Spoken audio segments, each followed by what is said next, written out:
काय दाशू एवढ्या घाईत बोलवलं? ठीक आहे ना सगळं? काही ठीक नाही मांजा. काय झालं? अरे जी डील कॅन्सल झाली ना. माझ्या कानावर आलं ते. फार टेन्शन आलं यार मांजा. माझ्या कंपनीत एम्प्लॉईज ना सुद्धा सगळे खूप कन्फ्युज आहेत. काय करायचं कोणाला कळत नाहीये. आणि हे असं काहीतरी खूप मोठा डिसिजन एक घेतलं ना की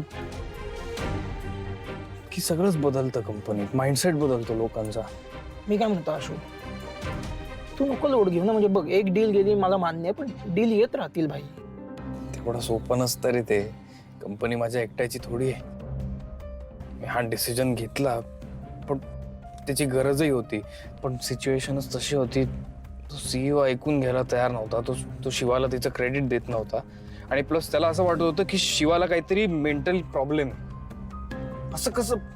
ओके, ऐक, म्हणजे तू जो काही निर्णय घेतलाय तो शिवासाठी घेतलायस ना? अर्थात. मग झालं तर भाई. हे बघ, तू काही चुकीचं केलं नाही हे तुलाही माहिती.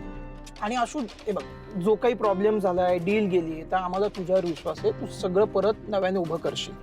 पण भाई खरं सांगू का, मला आत्ता तुझं खूप कौतुक वाटतं. म्हणजे तू हा जो काही स्टँड घेतलाय तो शिवासाठी घेतलाय. त्याचे परिणाम काय होतील हे माहीत असताना देखील.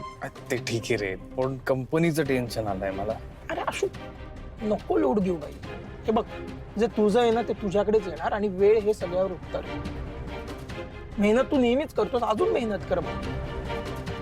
आणि मला काय वाटतं माहिती आहे आशू, समजा भाऊ जेव्हा कंपनी सांभाळायचे तेव्हा अशी परिस्थिती आली असती तर भाऊंनी काय केलं असतं? तसा भाऊंसारखा विचार कर आणि तसेच निर्णय घे. सगळं नीट होईल. पण मला रे शिवालाही मदत करायची या सगळ्यात. करेक्ट. आता कसं बोललास भावा? बघ, बिझनेस डील हे होत राहतील, पण आता सध्या शिवाची काळजी घेणं जास्त महत्वाचं आहे. तर तू त्याकडे लक्ष दे. कळतं ना? कळते कळत. ओ फ्रेश होणार भावा सगळं.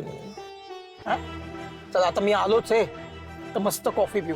कॉफी पिऊ. मलाही तरतरी येईल, चला. तुलाही तरतरी येईल. चाल. चला उतरा. चला. पैसे तू द्यायचे ना?